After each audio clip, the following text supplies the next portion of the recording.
আমাকে চিনেন না কে কে? সবাই চিনেন। 2 কেজি দুধ দিয়ে আমার উদ্যোক্তা লাইফ শুরু করেছিলাম এবং লাস্টে আমার অ্যাসেট জমেছিল 30 লক্ষ টাকা।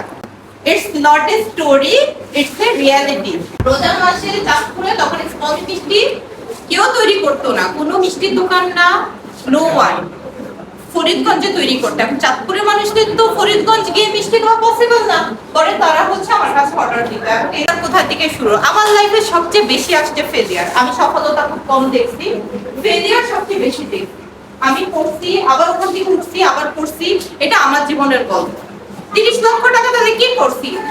30 লক্ষ টাকা যেমন আমার গড়তে সময় লাগছিল হচ্ছে 3 থেকে 4 বছর। 4 বছর পরে জাস্ট একটা অ্যাক্সিডেন্টে আমার 30 লক্ষের একটা কানাকড়িও আমি পাই না।